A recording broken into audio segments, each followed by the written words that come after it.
it's really hard to get somebody that's not working out in your business out of your business. And that wrong hire can affect so many other different parts of your business, especially culture. If you have multiple people on there, it's like that one bad apple. We always say, hire the person that's going to help you drive more revenue.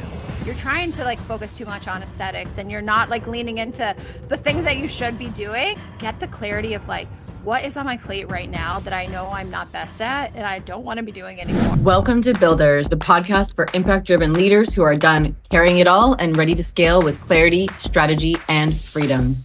I'm your host, Alex Snider, strategic growth architect, creator of the CEO Recode, and second brain to leaders who are building brilliant companies without sacrificing every ounce of their time, energy, or sanity.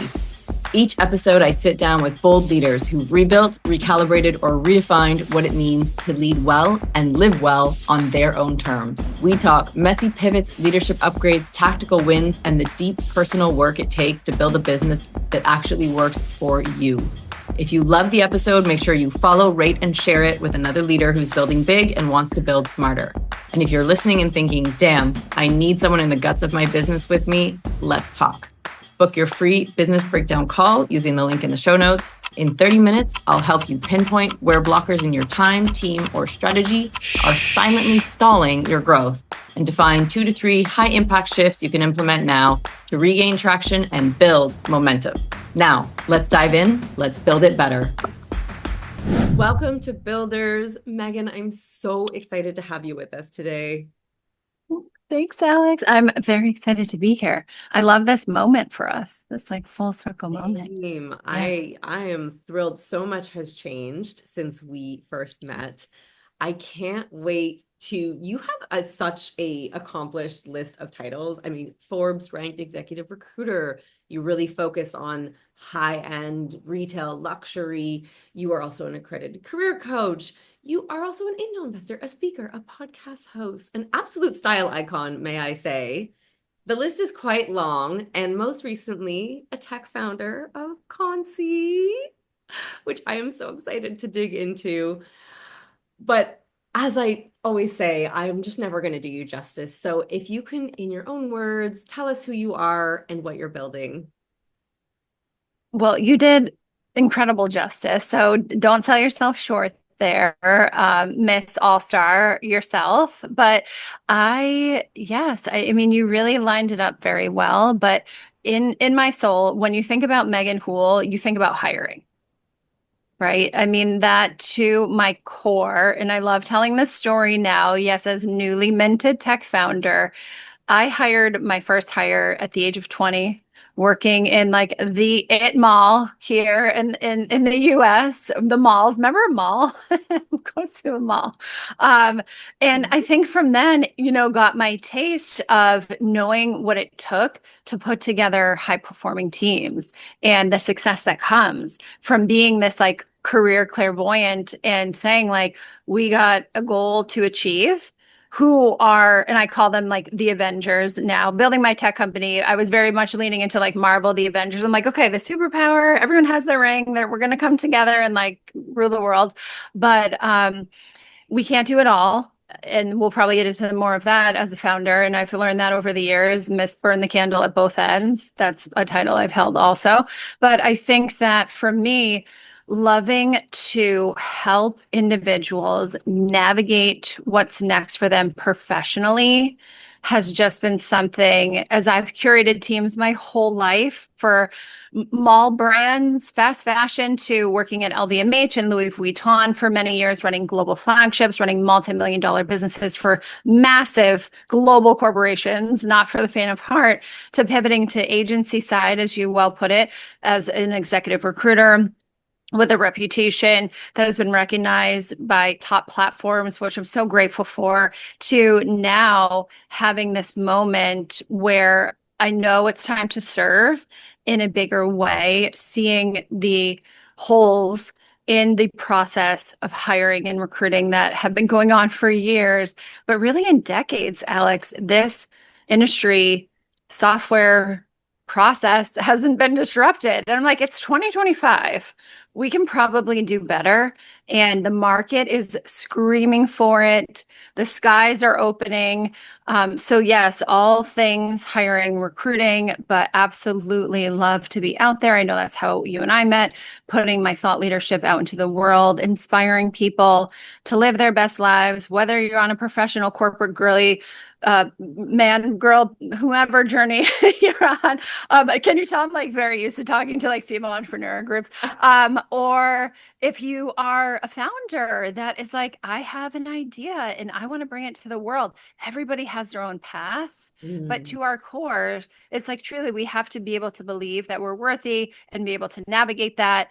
And just with all of the platforms, visibility, and offerings I have, to my soul, that's really what I try to do with each individual that comes into my world. How can I support you? How can I help you live your best professional business life? That's me, Thank you you so know? much. I love Yeah. that. And yes, you and I absolutely have that in common. For those listening, Meg and I met on a panel at Be Fearless Summit talking about all kinds of things, honestly. But speaking to, women, predominantly women who are kind of like leaving university and looking at what's next, whether they want to be entrepreneurs, they want to go into different industries. And, we're both just there because we really believe in supporting others and sharing our knowledge, thought leadership. And it was such a pivotal moment. I'll never forget having that panel with you. And it's been such a privilege to get to know you and watch you make this next step. I'm wondering if we can take us back a little bit to what shaped your leadership. Is there inflection points or pivots or mentors or like even big mistakes that were really fundamental in kind of who you are as a leader today?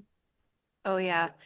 And I want to say this, and it's not to say in any way coming from a victim mindset or whatnot. Growing up and I think being in a competitive industry via retail, especially luxury at certain levels, and being a woman at times, there wasn't ever, I felt, of a lot of people that wanted to see me win.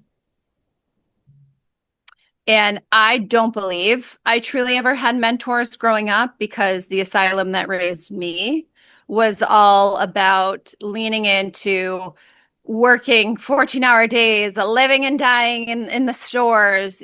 Someone called out sick or whatnot. Like, that store, that's your responsibility. Like, okay, well, then I guess I'm working a double shift today, or so on and so forth. And, as I grew in the ranks and was doing more multi unit things and whatnot, I just felt having this innate people pleaser type A Virgo, which I know you and I line on the Virgo side very well. I was like, cool, like how can I do all the things? Okay, I don't want to disappoint anybody, so I'm just gonna take it all on. And people knew they could push me, Alex. I mean, like literally, because I'll deliver. So if you're gonna try to tell me I can't do something or I'm not doing enough, I'm gonna do it. I'm gonna build a t-shirt, I'm gonna trademark it, like we're gonna get it done. So I looked at the terrible leadership that was going on around me, actually was a part of a very unfortunate like sexual harassment case for one of my old companies back in the day, which wound up turning into this massive legal battle of seeing like all these terrible things going on there. A boss who allowed me to fall down a flight of stairs and then demanded I got up and like drive to stores. I mean, girl, I the asylum that raised me was not one that was like, yes, you can do it. It was actually like, how can we squeeze the most blood out of you possible and leave you as a shell of a human? Mm. So I'm like, huh, okay. Well, what I do then is with this craziness that's gone around, I feel like I've always been this like shield. And I'm not sure that if it's because of how I was raised, like very young, my parents were divorced. I grew up real quick. I basically have been parenting myself since I was 8 years old. So I'm like very aware of all the surroundings and all the things that are going on, good, bad, or otherwise. Yeah. And I've taken all those things. I'm like, cool, don't want to be like that. That's fine, but I'm going to be a different version of that. And collectively, kind of like built what I thought in terms of especially managing people or helping people lead their lives. Like, you want to wake up every day and make someone feel like a piece of crap? Absolutely not. So for me, I almost protected my teams a bit from the chaos that was going around and sort of took it and was like, okay, guys, so you sort of live in this Jekyll and Hyde moment of like, I'm getting abused, but yet I'm, dissociating. And then like you show up and you're like listening like to like hate music in the car and in your work car. It's like that meme when you're like listening to gangster rap, the moms and they're going to like Whole Foods or something like wholesome, but you're like, you gotta like get your real personality out. So I think for me, it was seeing what I didn't want to be, unfortunately, with some extreme situations, but also to the core, like knowing that people show up, they're excited to work for you, excited to have this job. Like, gosh, how could you ever, especially in a service environment, come in and like want to make somebody feel terrible that's also trying to service the client to make them feel good. And we could go on for days about how a lot of retailers need to clean up their act or they're going to continue to not be relevant anymore because they'll never be able to keep hiring the way that they treat people. But I always knew I wanted to be better. And the things that happened to me, good, better, otherwise, I'm like, okay, how can I learn from this? And how can I evolve my leadership so I never make somebody feel like I felt? Yeah, thank you for Yeah, it's a sharing lot. that. I think It's we a could lot. absolutely have a It's a lot. whole episode on, yeah, leadership via, emulating or moving away from what you've seen and what, the trickle down of like, especially service industry, right? You're expecting people to go out and interface in a certain way. If you aren't like putting them in that mindset, there's a huge disconnect. However, yeah, we won't dwell too much there. How did you know that you were meant to build businesses and why CONCÈ? Why now? Create what you wish existed. Love it. So we all are best at solving a problem for a solution that we all may see now in our businesses. The things that people don't do are execute on that. So, for instance, me, decades into an agency life, navigating, I mean, LinkedIn was kind of like just barely a thing, almost like 20 years ago. Certainly not all the bells and whistles that it was at now. I don't want to say this because it's really date me, but I feel like a few of my partners were back in the day, like using phone books. Remember phone books, like trying to get people's phone numbers? These like guerrilla tactics where you talk to a certain up and coming demographic. They're like, oh my God, I have to call somebody and talk on the phone. Like, we don't do that. I'm like, yes, cold call, baby. Texas. Dial in for dollars. You go dial for those dollars. And all along this journey, I'm like, okay, this process is a little clunky. It's super manual. There's a lot of steps. Companies spend a lot of money. And I really feel like after the pandemic, or even going into the pandemic, as I was saying before, this sort of like aha moment where I could serve at a bigger level, my entrepreneurial soul, and I will never forget this. I have a post actually on my Instagram, 2020, right? I feel like it was a year of like, we're gonna do it all. This is new, everything, like we're gonna crush it. And then the universe is like, haha, just kidding. So I was like, author, this, boom. I like called it out. And then we were all, kind of given a different path. And with that, I saw it as an opportunity with so many people coming to me wanting to have like, can you help me find a job? Oh my gosh, I'm furloughed. I'm laid off, all this terrible stuff. And I'm like, again, that's not what a recruiter does. Like, we don't find people jobs. But then I was also like, well, I don't have the capacity all day to sit and coach people. I mean, I did until I was like, this is a thing. So I actually thrusted myself into a coaching, accreditation, whatever, set up my first business because I saw a bigger opportunity to serve and saw a solution to a problem that was needed where people were stressed about career coaching and maybe like not even knowing where to go or who to trust. And like this person, me, has been doing it for 2 decades. I'm like, I got you. Like, we're going to do it. Fast forward to now, There's again, the market is ripe for a reset. The future of hiring is not what is happening now, where people are using 7 software system solutions, spending hundreds of thousands of dollars on one hire. 75% of people apply to a job have no business applying to them because it's unregulated, it's unfiltered, companies are overwhelmed, HR people are getting thousands of resumes coming in one job post. I'm like, you're telling me you're paying that person 6 figures to go through an ATS system? How is that a good use of time? And oh, by the way, if you're a CEO trying to manage this or a founder, you're drowning, you're overwhelmed, you have an endless to do list, you're losing money because you need to hire people. Do you feel like that's the best use of your time? And no one is touching this, Alex. So for me, I was like, there is a massive white space, not only on the candidate side, because there's no agents for professionals. No one's out there finding you a job. Even if you're paying a career coach a bunch of money, they're not. Do they have the connections? How are they getting you in front of people? They're just another email in an inbox. So with CONCÈ, end to end, from businesses to professionals, we're solving so many problems with this software solution. And that was my next move, I think, as this next level founder, of coming up with the idea, being inspired, getting into a room of women entrepreneurs. I went on this like mastermind. It was like life changing for anyone listening. If you're not investing in yourself to get it into new rooms, like, what are you even doing? Alex and I are here because we got into new rooms and we were able to meet people. And it's just so powerful, the connection in a community that actually was clapping for me. Imagine that. It only took like 41 years, but it's fine. So I think that for me, that's like where it all started, was just sitting in a seat, knowing I'm meant for more, seeing it come in, saying, how could I solve that problem? And then that just continuing to scale. And especially as it applies to hiring and recruiting, nobody thinks about it until you like need to hire, which is the most expensive part of your business when done in a, I would say, rushed type way, or also done incorrectly. And it's just not, the future is not what we have now. So So it's a lot, but yeah. yeah, I have a perspective on building new businesses because so many people come to me being like, I want to do this.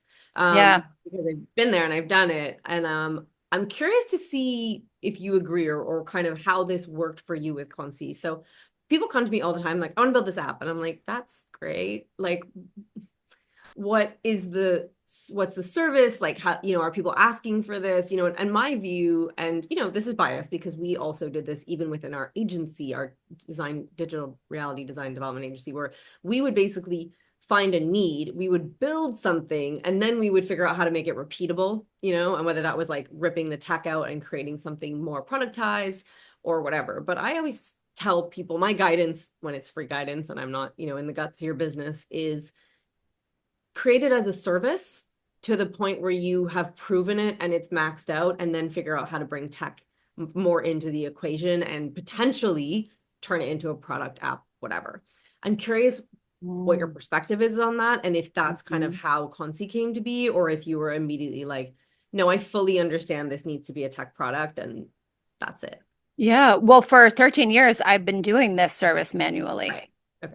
Right. So for me, I'm like, okay, this is proven. I've, closed multi-million dollars in deals, placed thousands of people in jobs all across North America. I'm like, it's proven. What we're seeing now on the agency side are resources and budgets being pulled back. It's not even that. It's like, how do you sustain in your own business if you don't innovate and evolve? So seeing this current need and the current market shifts, but then also seeing the tech that is out there and available and being like, oh, but we can do better. So it's seeing the problem and having it. Yeah, I think you have to. And that's why I say, like, I think me coming from luxury, being in service, seeing almost this like 360 view of the industry that I'm most equipped to serve at this point, because I come from it. But then now being like, oh, well, there's really like innovation that's moving so fast, AI, and even with like the biggest ATS systems with like AI and whatnot, it's still clunky. Like, you're still managing this more is more and resumes and the filtering. And it's like, how do we get that right? CONCÈ is something, where I also feel like there's not enough that leans into the real heart and soul of truly what gets people hired, which are soft skills. We're Mm, so caught up in resumes, musty, crusty, dusty resumes, where everyone's like, oh, you were only in this job 2 years. What happened? It's like, why are we so focused on the wrong things? Like, this person in front of you has incredible value. Everybody thinks everything's a red flag now. I'm like, we need to get rid of the timelines. We need to lean into talent. We need to lean into digital professional pitches where people, mm, if we're so used to making videos on Insta, TikTok, YouTube, whatever, well, why can't we have a professional pitch that lands on a page where someone comes to your page and CONCÈ and they're like, oh, let me click on Meghan. She looks good. She's got a great background. Let me check her vibe. Boom. Hi, I'm Meghan mm, Houle. I'm a 20-year veteran in the luxury recruiting space. My goal is to get X. Like, we need to also start training people how to talk about themselves in a more meaningful way, because if you can't do that, you're never going to be able to navigate an interview process. So, with all of that, the tech, like, it's just this white space now, Alex. And I'm like, ooh, mm, somebody's going to get there first. It's going to be us. But I think, like you were saying, scalability, this could go into any industry across any category, because the ways that we're all recruiting via tech, real estate, hospitality, retail, it's all the same. It's all the same mm, processes. So, but there's like no singular solution, even for agency side. Like, a lot of agency recruitment tech is actually going away too. So again, like I was saying, this, like, the skies are sort of opening up, mm, to be like, here we go, capture it, capture the monkey before someone else does. So I would say, yeah, start with, like, knowing you can solve the problem and the concept because you've been doing it via manual or otherwise, and then get it to a place where you can really scale. And unfortunately, I don't think on the agency side, I think there comes a plateau with that, and like how much you can serve, because there's going to be price resistance from all angles with companies. And if people don't want to pay you, they're not going to use you, right? Like, so mm. it's like, how do you give them a better solution, right? Thank you for sharing into that, because I think that's really Yes. important to highlight when we're talking about, like, hey, you're a tech founder, but you've been doing a version of this for 20 years. Okay, well, Yes. what was the rationale? Well, the rationale was there is tech right now that could add leverage, accelerate, amplify your knowledge. Also, you saw a better way to serve both parties. And Mm-hmm. yes, there are incumbents, ATS, but this is actually a different formula. That's different. That's unique. And I think that's the thing when people are thinking about new tech, they don't see all of that, right? They only see once it's done. They're like, oh, that thing that was so obviously going to be amazing. No, like there were probably, Mm-mm. a bazillion people who had ideas and poured their life savings into it without really understanding it, as opposed to you who've been doing this for your entire, 20 years. And now Yeah. you're like, now's the time, like, go, go, go. As you said, be first with the depth of knowledge. That's a killer combination. Yes, girl. Investors out there listening. Just There's your kidding. pitch. Here's the founder with credibility. Call me. Mhm. No, but like, why not me? Why not you? Why not anybody? You are, what the other part of what I love to say too, and I know others are saying, is like, you're best equipped to serve like a version that you used to be. And I've struggled with, navigating my own search for years. I, struggle at times where people are, begging to be hired and not being seen. And like, because I'm such an empath, I'm like, how can I get you a job? And like holding space for so many people. And I'm like, now to have this life changing app on a job seeker side that's filling a massive white space, that's actually going to help you organize and navigate your next move and be that back pocket recruiter, and think like Bumble for jobs, Raya for jobs. Like, imagine like waking up, you have your apps that you love, do some meditation, journal first, like, please don't pick up the phone. But then when you're ready, like, check your bank account, check in, so whatever you need. But then you're going to open CONCΗ and be like, oh my gosh, I'm matched with the 3 jobs today, or I'm matched with 5 jobs. Do I want to apply? Do I want to accept? Like, y'all, you don't need to chase after LinkedIn anymore. Holy cow. Like, amen. Sorry, LinkedIn, like, you're amazing in ways, but I'm like, people don't even want to apply anymore, Alex, because they're like, it's literally like rage applying to get a rejection. How does that feel, everybody? Like, you're be on the platform, you get matched, amazing. If you're not on the platform, we're going to have other resources, other coaches, other people to help you. Maybe you need to navigate a salary negotiation. Mm. Maybe you need to navigate a difficult conversation with your boss. Maybe you need to navigate a resignation. maybe you want to connect with like another cool founder on there and like start the next like SaaS tech product. Like there, it's just a community of privately vetted professionals that are on the platform because they actually want to lean into their professional community, get hired, upskill, learn, and kind of get out of the Mhm. noise, right? So I want to yeah, talk a little bit about the real journey. passionate. Yeah, Yeah. I want to talk about the journey a little bit because founding a tech platform, in navigating investors, raising capital, like this in general is a scary place. It's something that most people don't get to see firsthand. And then women, and I'm going to totally get this quote wrong, but it's like 2% of like Yeah. VC women. Like it's so much more challenging on what is already a very challenging road. Yeah. You, if I'm not mistaken, you pitched at Create and Cultivate recently. Yeah. How did you decide to launch there, and what was the experience like? Yeah, I will tell you, and shout out to my girls. So Marina Middleton, Jacqueline Johnson was the first ever founder of Crane Cultivate years ago. So this amazing, sort of media events company for women in business existed. Jacqueline actually sold her company for 25 million, had her exit. And about 2023, with my friend Marina, and then also Allie Webb from Dry Bar, they decided to, kind of like bring back a type of, I would say, mastermind-ish, like almost like a 3 day weekend event in Napa, where we sort of came together and brought all these women together, which was amazing. And it's funny, it's like, for me and like all the woo woo that exists in my life, I've always had like create and cultivate on my radar. Like people like create and cultivate, create and cultivate. I'm like, cool, that would be so fun to be on stage. But when it came into my peripheral, Jacqueline had already exited. So I was like, well, what is this? Like it's digital. It like definitely changed. And then at the mastermind, it was the Blueprint Mastermind that now is under Create and Cultivate. I had met Jacqueline and Marina and Allie. And then, in that mastermind, there were some things going on behind the scenes where Jacqueline and Marina, they actually bought back Create and Cultivate, which is insane. So, you kind of put yourself into these new rooms, and I'm like, huh. But also, the idea for CONCÈ came in that mastermind. So I always said, like, you guys, this it is because of you, because I decided to invest in myself for the first time ever, putting myself in this big old scary room, not even knowing who the heck I was professionally. I'm like, oh, I'm an agency recruiter, not screaming out confidently now amongst women that I've had multi-million dollar businesses, like franchise businesses, beauty businesses, like businesses all across the country. I'm like, who am I to be in this room?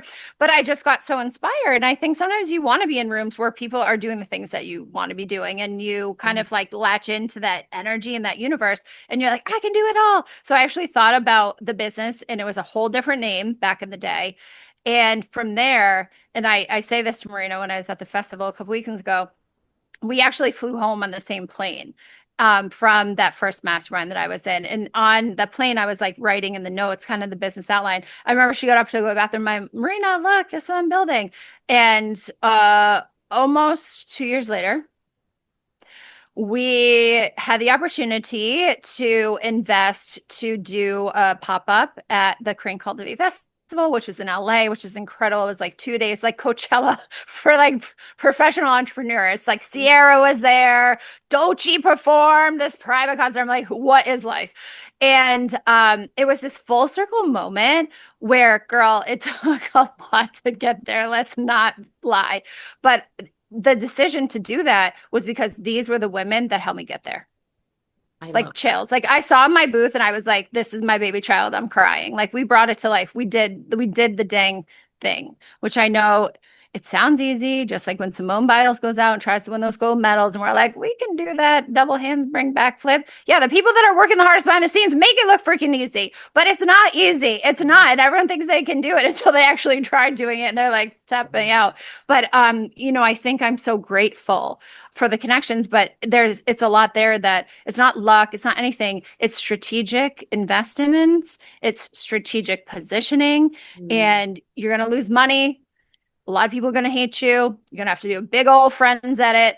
you're gonna have to do a big old everything edit. And if you don't, I mean, then just continue to keep doing what you're doing. And that's just not what I saw my future to be. So it was actually like a really awesome full circle moment Yeah, what a and really perfect special, ending. you know? Yeah. I Yeah. love how you said that like it's making it look easy is the trick. We used Oh my to God. I Yeah. grew up in equestrian competing, and we would say like, yeah, you can cowboy your way around, you can haul a horse around a course, but the person who actually gets around and makes it look easy is like the top level of skill, right?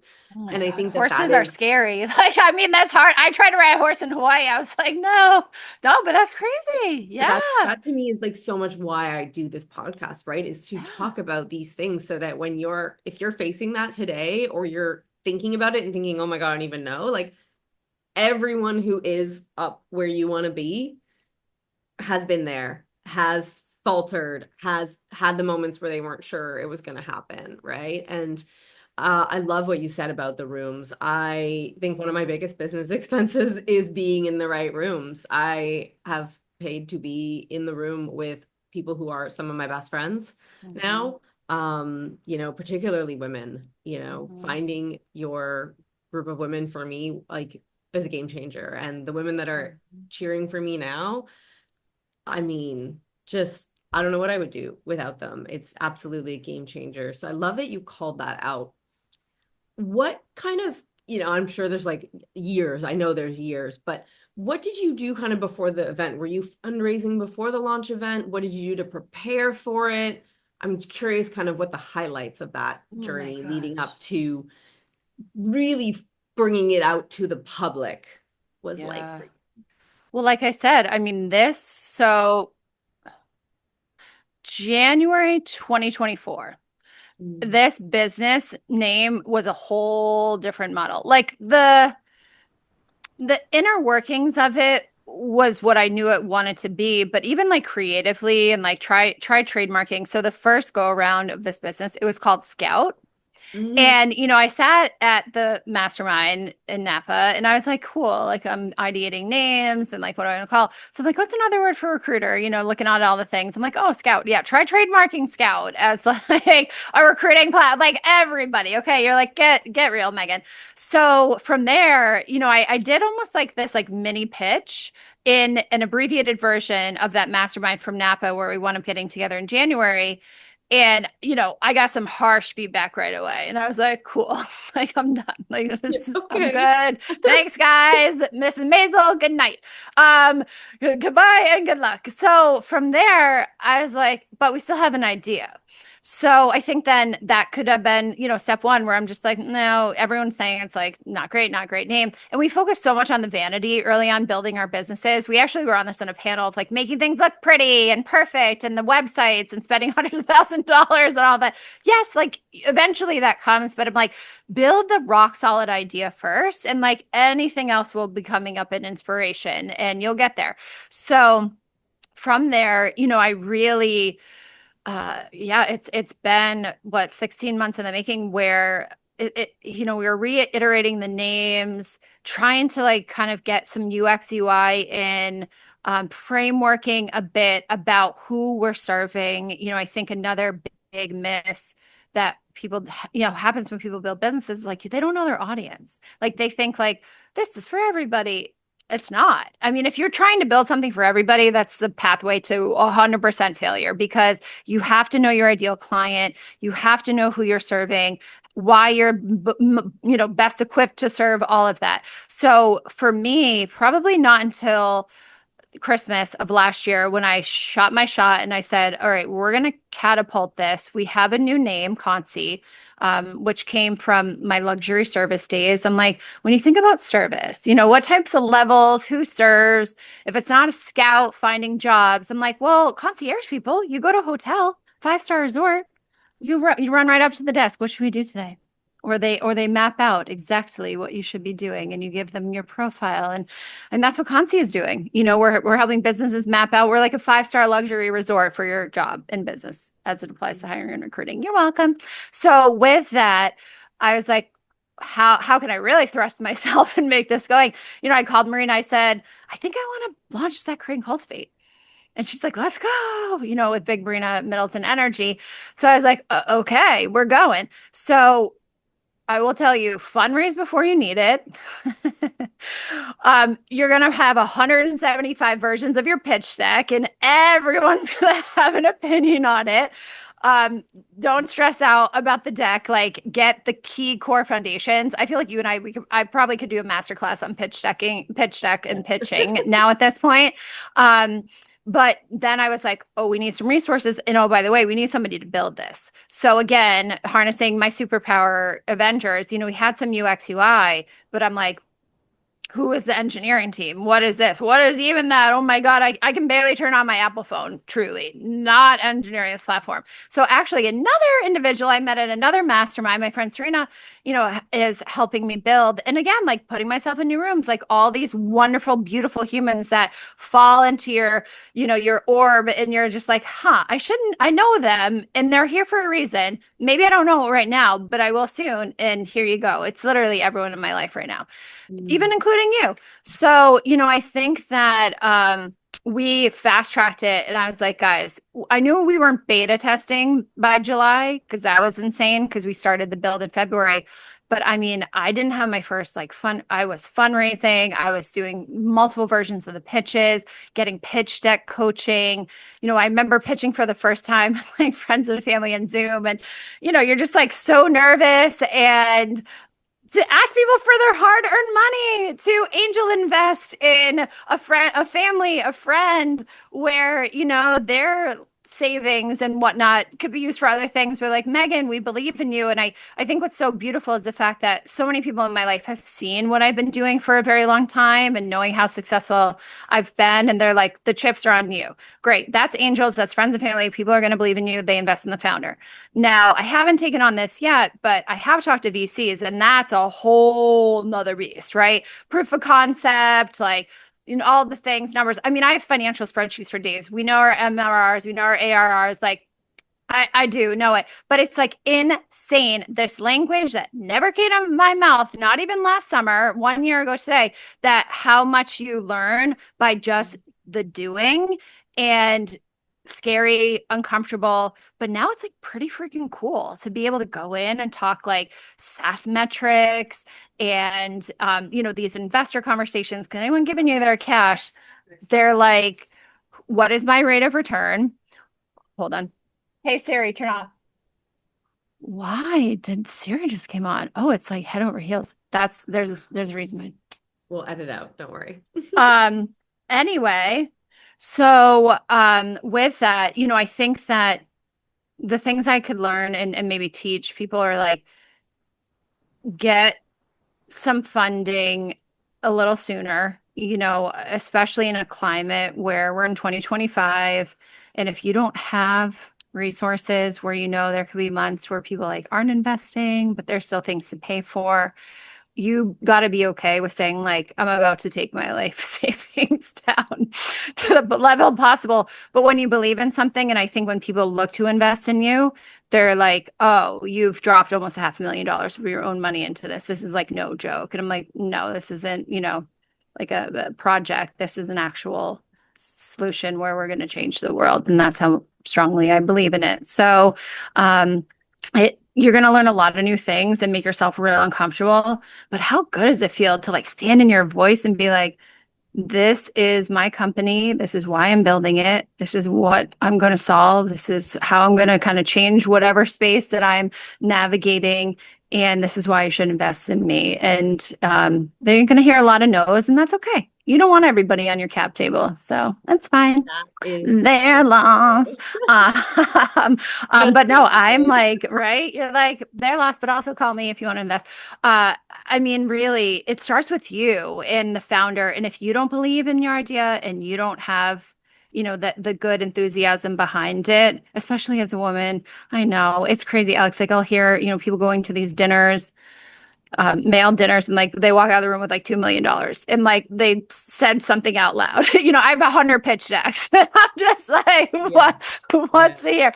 But I mean, I've met some of the most amazing like male VCs and like people that have been so kind and so helpful. Yeah.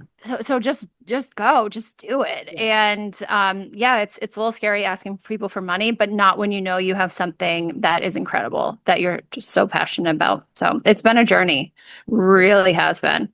Yeah, Yeah. speaking to a level of clarity, right? And I've heard you also mention, changing the world, purpose, all of that. And I'm curious, when we talk about that outside of just CONCΗ for you, for Meg Houle, what does sort of success on your terms mean like to you today?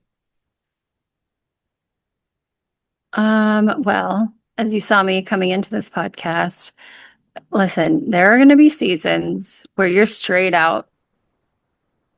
You may have not left the house in a couple of days and you're crying in an acai bowl. Not hitting your protein goals. I'm just kidding. Did you work out today? Maybe. For me, this is what I would say my legacy. Mm. And success for me, I'm childless, no kids, two cats. There's kind of this level that's like always been like the ball busting career lady, like watch out, here comes Megan, the childless woman. I'm like, yeah, fuck yeah. I think that there's a legacy piece for me that I feel like my career always hasn't defined me, but I've like always loved working. And as a small child, I've always wanted to be in service of others. I'm like, how can I work at 13, babysit, whatever? I've just always been like, how can I help? I mean, truly. So success for me is looking like freedom, and building with purpose. And I think freedom in the sense that, for so long, whether you're tied into a corporate company or an agency schedule where you're always on, your time is not necessarily yours. You don't really get to dictate that. Thankfully I am remote, so I have flexibility with that. But like honestly, it doesn't really matter because the days or whatever, you just want to be at your home office, like getting stuff done. I mean, I really, I've leaned into a lot of business building, not a ton of vacation this year. That's okay, we'll get there. But I feel like that I see that bigger end game. So I know that this is a season where I have to like lean in. And I'm not saying, you should affect your health, mental health, whatever that is, but I would say like if you want to do something bad enough, no matter what it is, without sacrificing too much, like you're going to make it happen. And I think for me, that success will be like successfully launching this and just seeing how many professional lives are changed by having people feel less stressed as it applies to getting jobs and also saving businesses a lot of freaking money, Alex, where then there could be this opportunity of being able to hire more, putting more money into certain parts of your business because you're not spending so much on the process. And what could that do, especially for luxury fashion and retail, where a lot of things are tight or being cut right now. So this actively working, people feeling amazing, shouting it all over. CONCÉ got me my job, and this platform's been life changing. And then just being able to sit back and be like, wow, we did this, and I'll be like, what's next, of course. But just feeling that I'm taking back my time and pouring it into something where I know needs my attention because again, we're really going to change the future of hiring with this. And I think that is all I could ask for to be successful with the legacy that I would like to leave as it applies to the professional world, you know? I like how you framed that Yeah. and how exciting to have the insight and opportunity to change an industry, a world, lives, companies, right? Like how incredible. We've Mm, talked a little bit yeah. about how, your work across the recruitment landscape has shaped your perspective and approach to building CONCΗ. And I'm wondering, and how CONCΗ is going to change the game. Wondering if we take a step back, there's a lot of entrepreneurs, executives, business owners listening to this podcast, and you have been exposed to so many leaders, to so many teams. You started with building high performing teams. You and I really have that in common. Are there Mhm. common threads of what are the biggest roadblocks to successfully, I'm going to say, recruiting and retaining top talent? Mm, hmm I know. I literally just talked on stage on this in Create Cultivate. It's lack of clarity Mm. and who you want to bring into your business. Mhm. And bringing somebody in too quickly, not setting them up for success. And then, you have this massive turnover because someone's like, well, that's not what I was hired in for. That's not a part of my job. Or you get, the attitudes that are not necessarily aligned culturally, where like, fine, you can say to somebody, this is the job scope. You're going to wear a lot of hats. I'm sure people hear that a lot sometimes. And a lot of people can embrace that. But if that transparency and clarity is not given up front, no longer are we painting these like pictures and scopes of jobs where we're trying to bamboozle people to get in because we're like, we need you, you're amazing. And they get in, and then day two, they're like, what did I do? And, the last thing that anyone needs right now in the business is to get out there and have your brand reputation be Mm. tarnished by something that's so fixable and easy, where if someone's had a bad experience working for your brand, like, again, I mean, that can spread. Like the good sort of spreads, the bad like really spreads. Glass door, So at the end of the day, anyone sitting down and saying, I need to add to my team, or there needs to be some type of a job shift, especially if you're a solopreneur.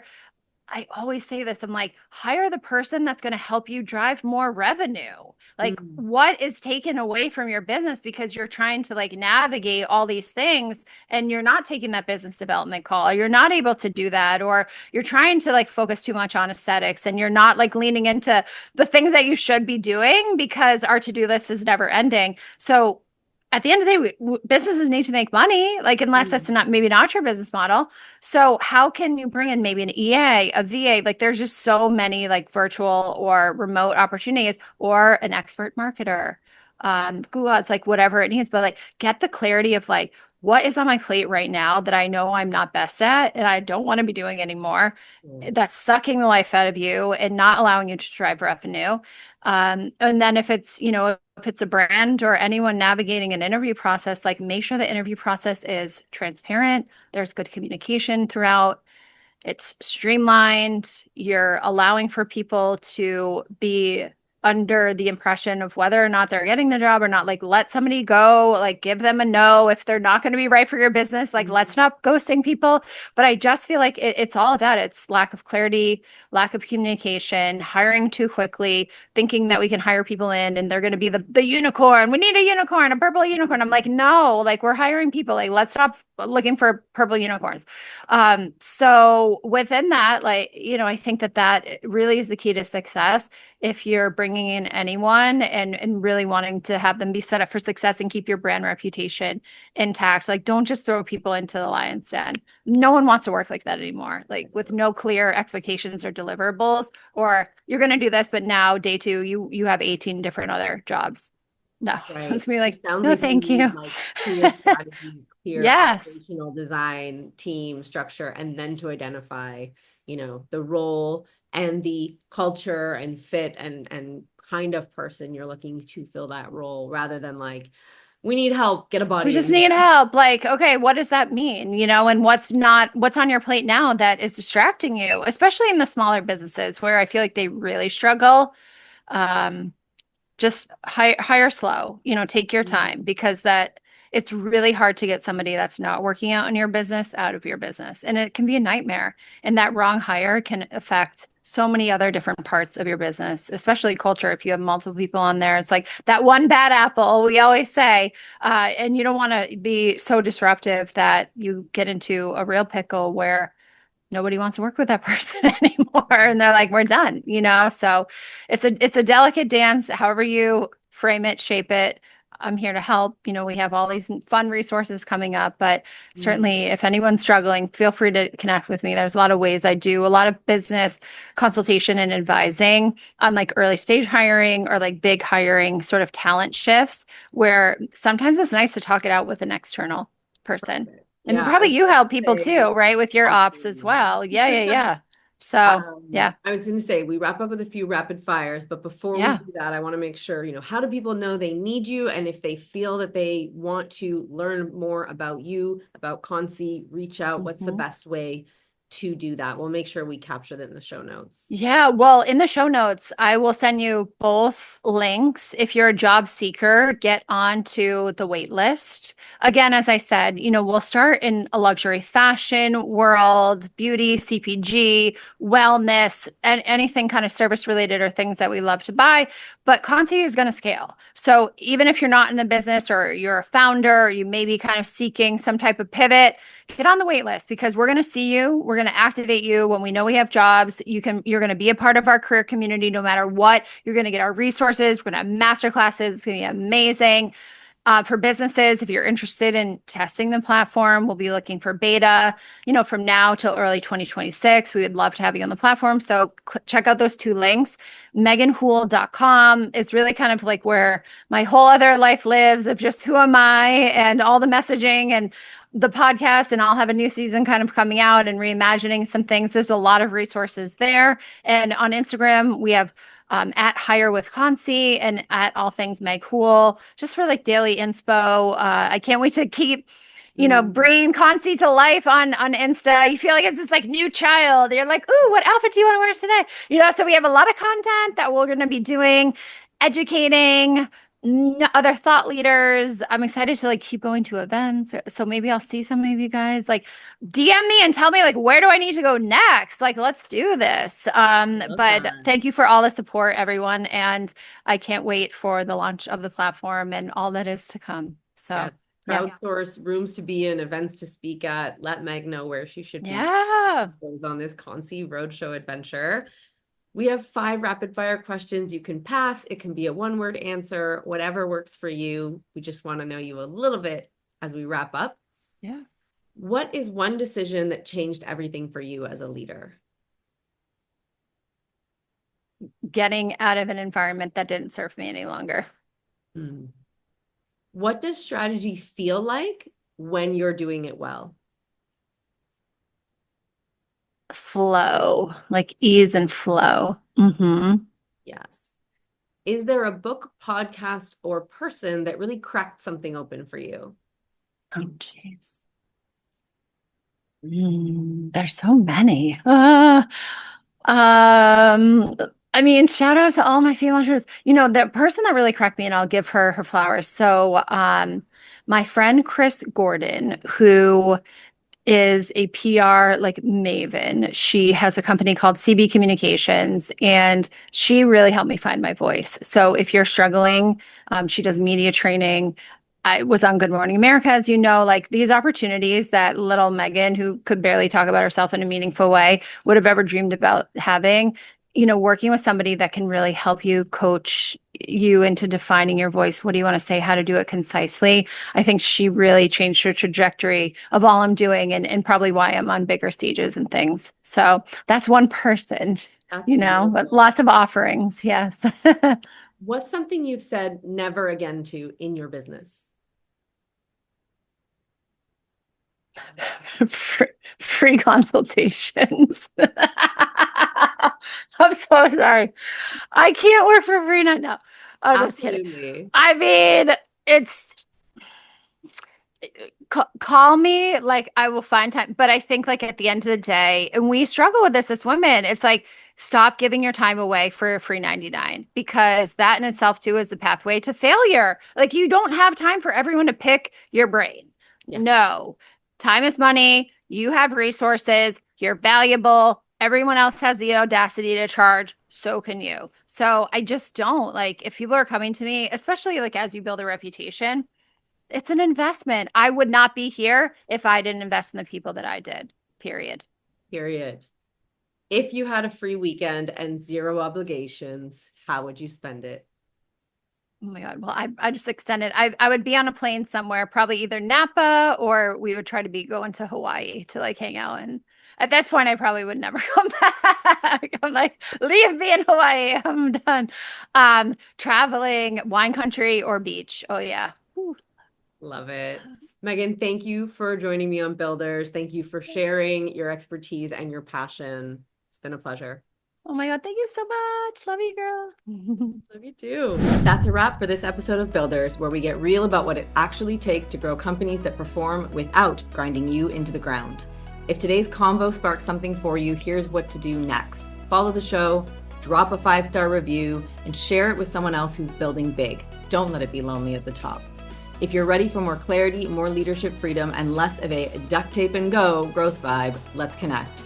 Book your free business breakdown call using the link in the show notes. In 30 minutes, I'll help you pinpoint where blockers in your time, team, or strategy are silently stalling your growth. Walk away with a personalized fix-it list that gives you the clarity you've been craving on what to shift now to regain traction and build momentum. For more tools, insights, and my no-fluff takes on leadership and scaling strategically, join the Builders Club, also linked in the show notes. You can also head over to leaderswhobuild.com, where you'll find all the links to peep my creds, see client wins, or just confirm that yes, I went to the gym today. Until next time, keep leading boldly, building smart, and living success on your terms.